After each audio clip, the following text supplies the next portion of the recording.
Que a paz do nosso Divino Mestre Jesus esteja em nossos corações, agora e sempre. Dando prosseguimento na nossa aula, na nossa escola, a nossa aula desse dia é a imortalidade. Muito bem. Tem um texto aqui de Pascoal no início da apostila desta aula, em que ele diz: de tal maneira a imortalidade da alma nos diz respeito e toca-nos tão profundamente que é preciso ter perdido todo o sentimento para considerar esse problema com indiferença. Muito bem. Gabriel Delany, um estudioso da doutrina espírita, ele fala que o espírito é dotado de um corpo imaterial, né? E o que seria a imaterialidade?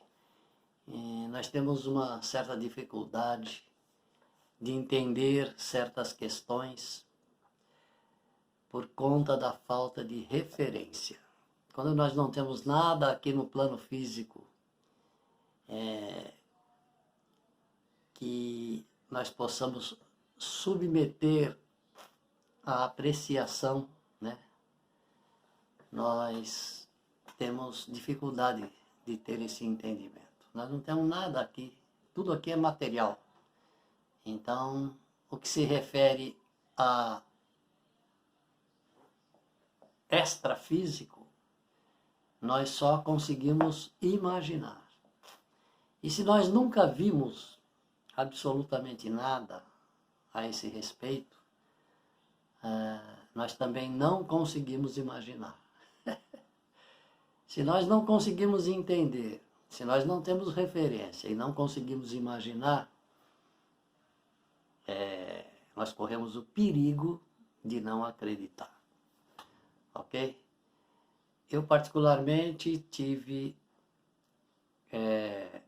a oportunidade de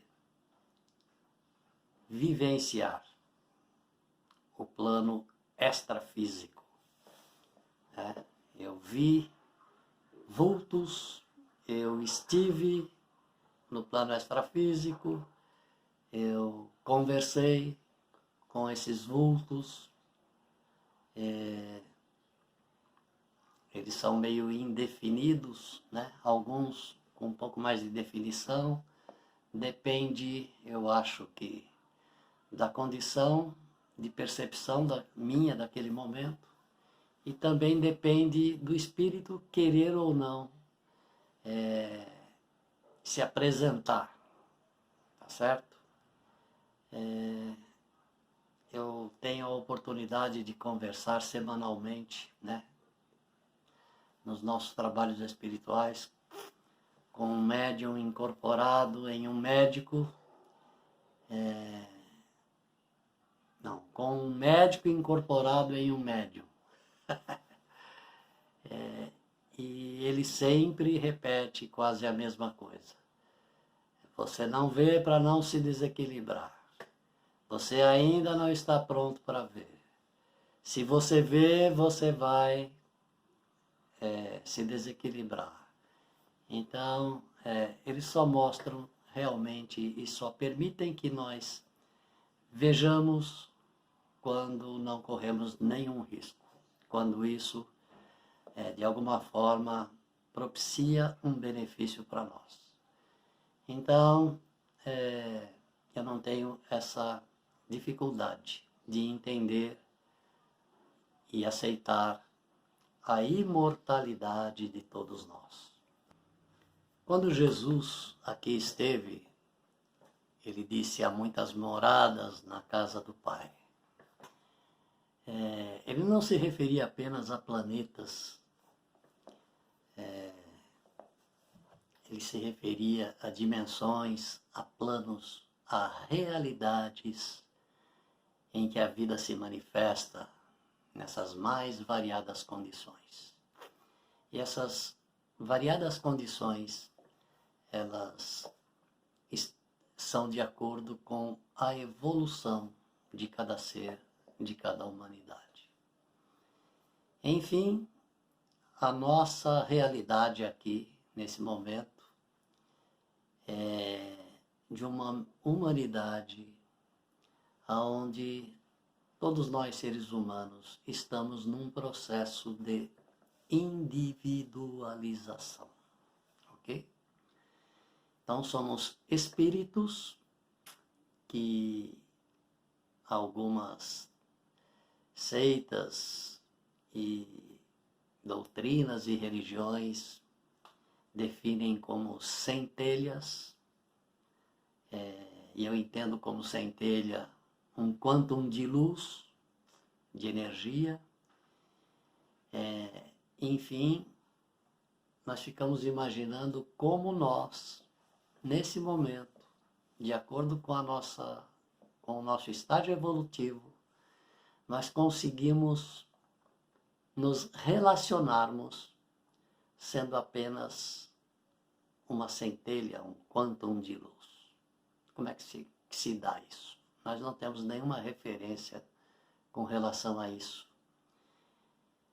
A partir daí, então, nós precisamos de um invólucro que nos individualize, ou seja, um corpício, como esse que estamos usando nesse momento.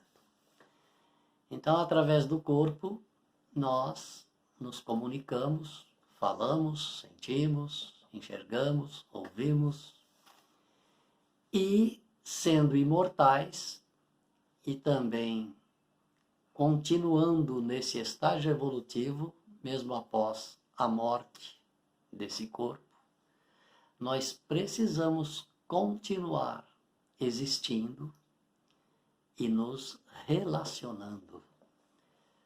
A partir daí, então, fica fácil de imaginar que para este outro plano, para esta outra realidade, em que seremos transferidos com a morte do nosso corpo físico, vamos, nesse outro lado da vida, ganhar também um outro invólucro, ok? Que Allan Kardec chamou de perispírito. Muito bem, continuamos com a nossa forma, com a possibilidade de mantermos uma relação com todos que ali habitam, ok? E se nesse outro lugar, nessa outra realidade, nós estaremos de posse de um outro corpo, muito provavelmente nós vamos enxergar, ouvir, falar, sentir, andar, comer, beber. Vamos sentir frio, calor, vamos precisar de roupa, vamos precisar de abrigo. Enfim, este outro lugar seria uma cópia deste lugar que estamos ocupando nesse momento, que é o nosso plano físico. Se vamos ter um outro corpo de manifestação nesse outro lugar, teremos que nos manifestar. E para tanto, teremos que fazer tudo isso que fazemos aqui. Morar, estudar, falar, andar, comer, enfim, tomar banho. É o que nos aguarda a imortalidade após a morte do nosso corpo físico. Tá certo? As crenças mais antigas sobre a imortalidade, as mais remotas, elas tiveram início com as aparições, né? através dos médiuns, dos videntes e até daqueles que não são videntes, porém sonham com mortos.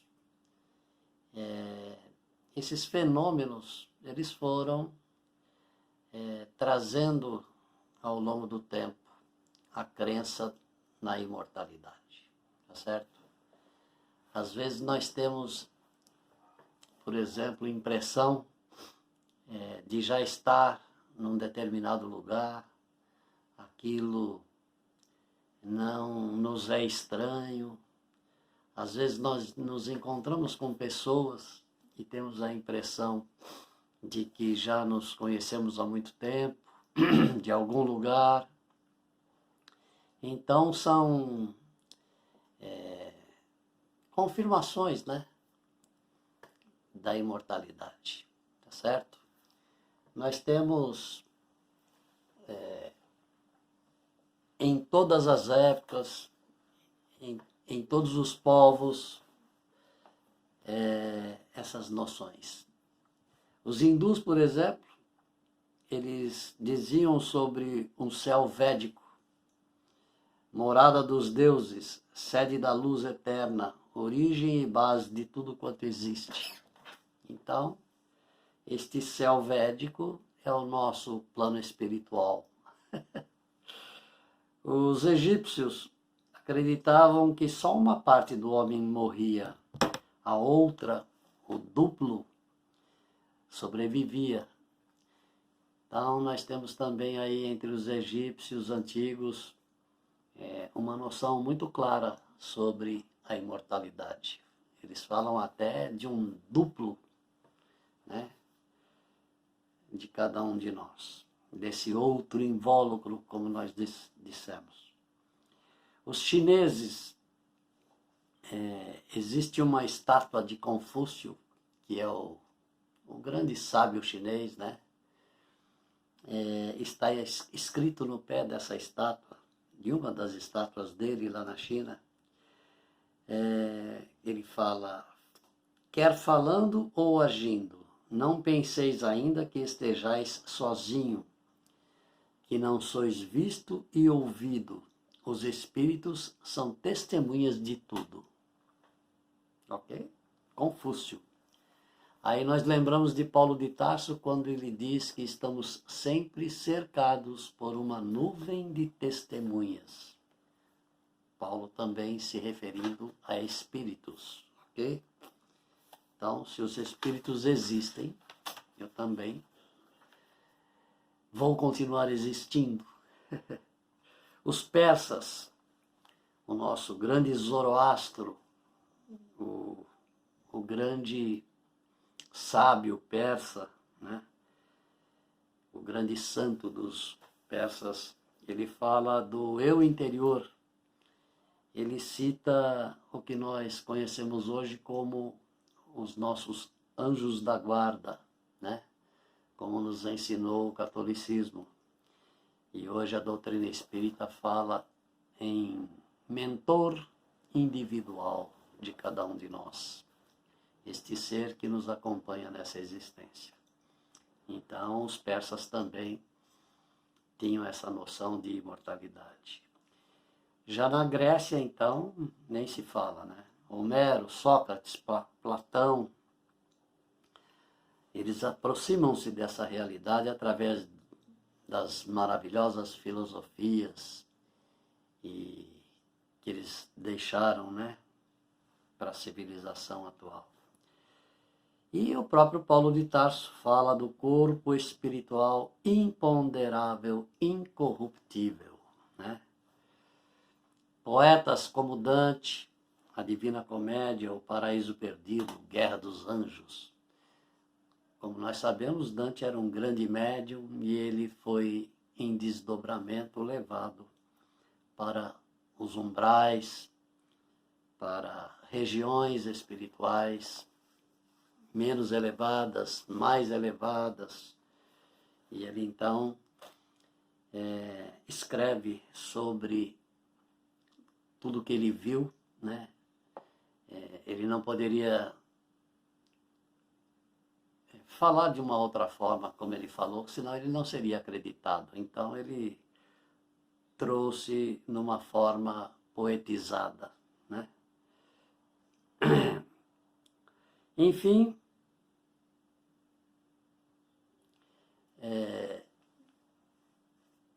nós acumulamos, né, ao longo da vida, sempre, todos nós tivemos em algum momento alguma experiência, né, de vida após a morte. Nós somos corpo físico, duplo etérico, corpo astral, corpo mental, submental, né? Que é o nosso mental, é o consciente, o superconsciente seria o nosso inconsciente, o corpo átmico, que os hindus chamam de búdico, e finalmente o espírito. Então é mais ou menos assim. De vez em quando desce do nosso inconsciente clichês, né, de memórias que foram ao longo das nossas encarnações sendo gravadas, sendo arquivadas, tá certo? Hoje nós estamos aqui de posse de um corpo físico, vivendo uma nova experiência, uma nova etapa. Portanto, esquecidos completamente do nosso passado, tá certo? Se nós nos lembrássemos do que nós vivemos algumas encarnações atrás, elas iriam interferir de forma negativa, muito negativa, nas experiências atuais que nós estamos vivendo. Por que interferir negativamente? Porque a gente só fez lambança lá para trás, né? Se nós conseguimos de vez em quando fazer lambança hoje, imagina 2, 3, 4, 5, 10 encarnações passadas, né? Lembrando que se a gente alcançar aí umas 10 encarnações atrás, nós vamos estar em plena Idade Média, a Idade Negra, o período negro da humanidade, tá certo? Onde a corrupção, a malícia, a maldade, a crueldade fez parte da vida de cada um de nós. Mas isso não é assunto atual. Então, gente,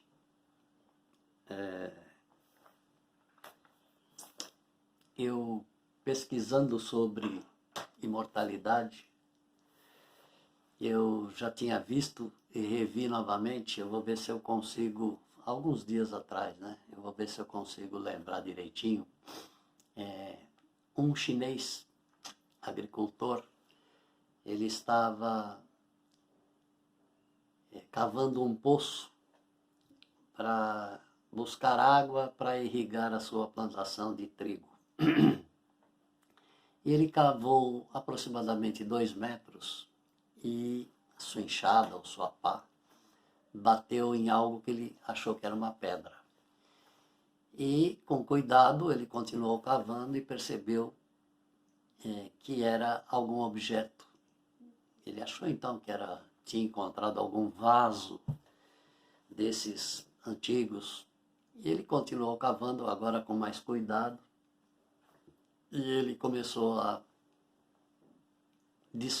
descobrir, desenterrar uma cabeça. Ele continuou, apareceu o ombro, enfim, ele foi cavando e desenterrou uma estátua inteira. E, para sua surpresa, ao lado ele também descobriu outra estátua. E ele foi cavando dos lados e foi descobrindo mais estátuas. E ele pôs tudo numa carroça e levou para o centro da cidade, para o órgão competente lá. e disseram para ele que ele fez uma grande descoberta arqueológica. E ele foi premiado por isso. Deram a ele um valor em dinheiro que hoje representa R$ 13. Nossa, quanto dinheiro! Ele aparece num Globo Repórter, a, a, a repórter entrevistando ele, ele diz, todo sorridente, né? Ele acha graça dessa situação, desse prêmio. E eles então vão até o local e começam a cavar, né, os arqueólogos, e realmente eles descobrem milhares de estátuas iguais àquela. Ao todo são 6.000 estátuas. O que significam essas estátuas? Elas são de guerreiros, de soldados chineses. E é impressionante que são verdadeiras obras de arte e com rostos diferentes, né? Nenhuma tem expressão parecida, são todas bem diferentes, com roupas que caracterizam regiões da China, né? E o que significa tudo isso? Quem fez tudo isso? Nós tivemos na antiguidade um imperador chinês, que ele conseguiu unificar a China, tá? Transformando a China nesse grande país que ela é hoje.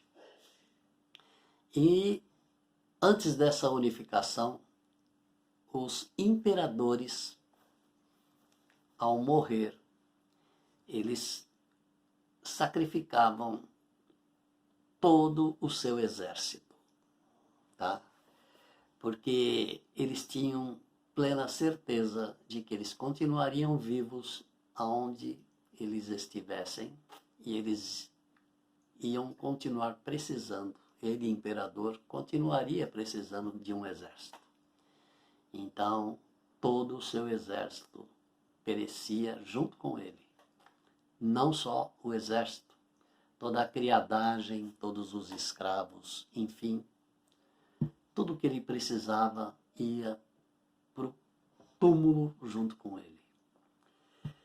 E então, para quebrar essa tradição, esse imperador que unificou a China, ele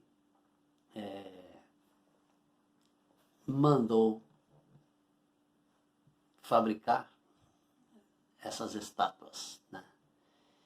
E aí, todo imperador que era morto era enterrado, né, junto com essas estátuas. Então, significava que ele teria, sim, um exército através dessas estátuas para onde ele iria após a morte do seu corpo. Então, gente, isso é real. Inclusive, nós tivemos há bem pouco tempo uma exposição de arte chinesa, e vieram, junto com muitas peças, algumas dessas estátuas aqui para o Brasil, certo?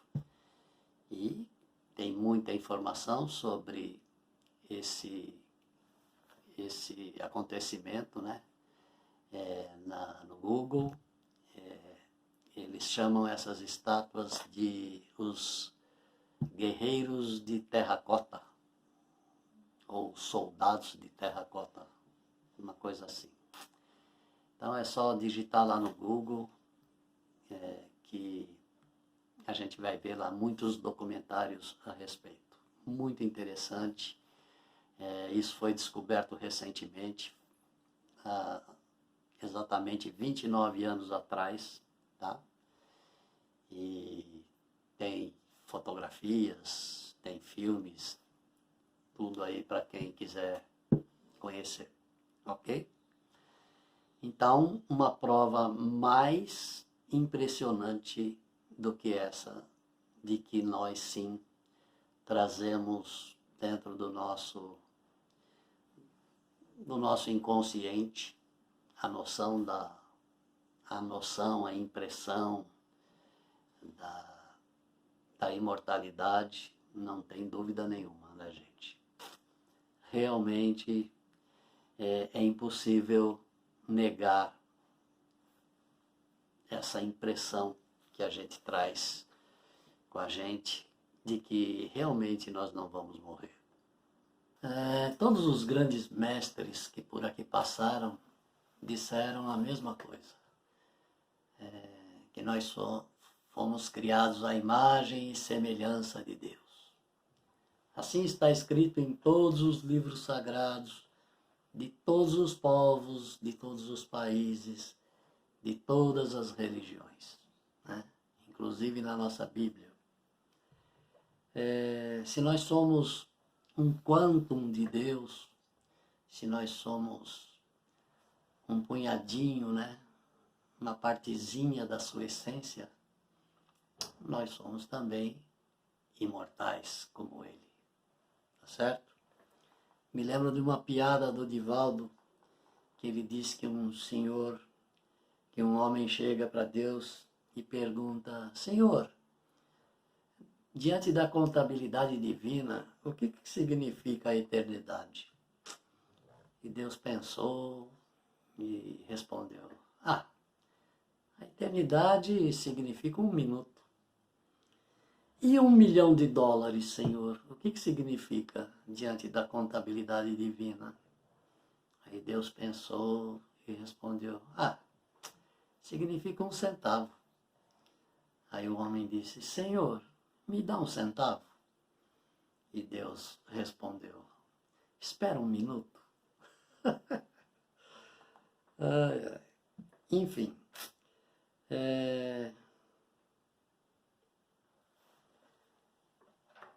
o espírito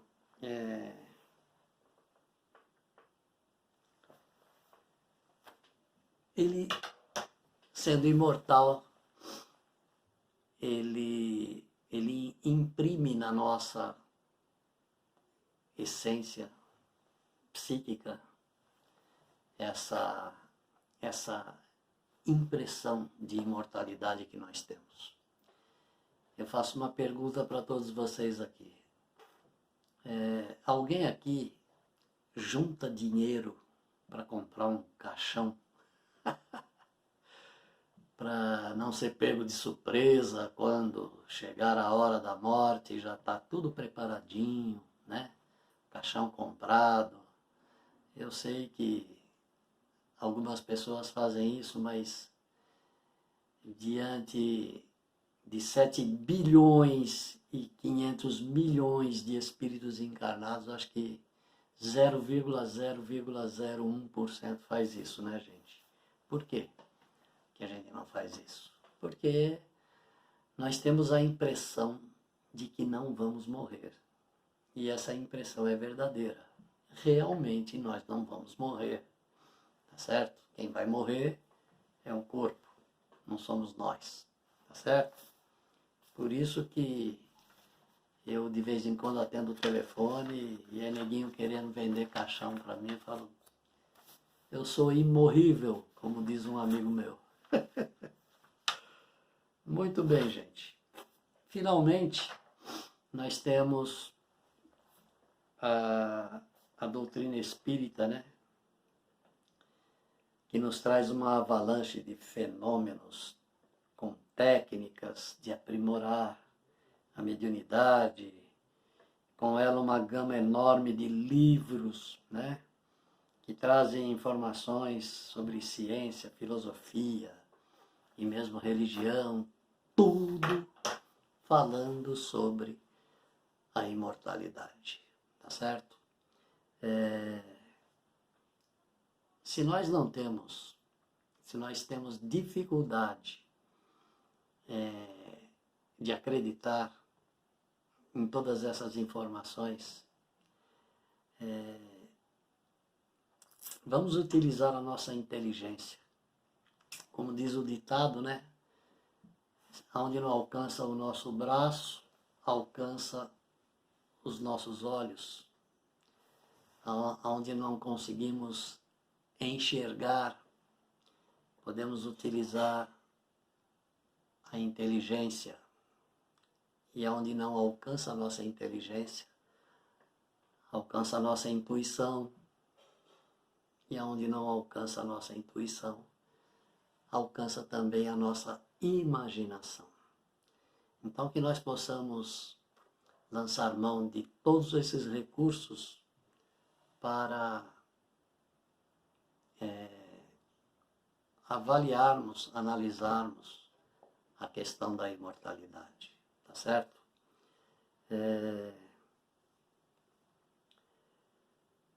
Só, por exemplo, Chico Xavier, só ele escreveu 418 ou 19 livros, tá certo?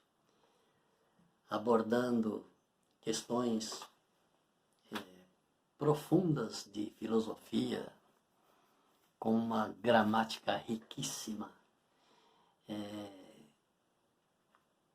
romanceando histórias verídicas, sem nenhum recurso acadêmico. Ele tinha o 4º ano primário, gente. E ele conseguiu trazer aí uma gama de informações, né? Conteúdo para a gente analisar, pesquisar e tirar todas as nossas dúvidas, né? Sobre a questão da imortalidade. Sigamos, por exemplo, aqueles que quiserem, né, a proposta de Jesus, né, quando ele diz: batei que a porta vos abre, pedi e obtereis, né, buscai e achareis. Eu tenho isso como uma experiência própria. Eu bati em muitas portas e elas se abriram. Eu pedi para saber e me foi mostrado. Eu tenho informações sobre praticamente toda a minha família, né? Eu sei o grau de relacionamento entre eu e os meus 3 filhos, a minha esposa, alguns amigos. Tenho informações sobre passagens de vidas junto com essas pessoas, me mostrado de uma forma que não tem como negar, né? Eu vi, eu ouvi, eu senti, eu chorei, eu me emocionei, eu me abalei com essas informações. E elas me foram muito úteis, elas me fortaleceram muito e me mostraram o que eu preciso fazer enquanto eu aqui estiver, tá certo? Então, gente, que possamos sair da nossa zona de conforto, né? E deixar de ver um jogo de futebol. São 90 minutos preciosíssimos que a gente pode estar aí utilizando de uma outra forma. Nada contra o futebol, né? Nada contra novelas, nada contra gostos, né? Prazeres e escolhas, mas que nós possamos nos disciplinar, utilizar um pouquinho melhor o nosso tempo e nos informar sobre questões importantíssimas que, com certeza absoluta, quando elas estiverem claras, né, elas vão ser introjetadas dentro do nosso ser e passarão a fazer parte de nós. É assim que nós nos modificamos, ok? Como disse mais uma vez Jesus: conhecereis a verdade e a verdade vos libertará. Por enquanto estamos presos, né, escravizados na nossa ignorância espiritual.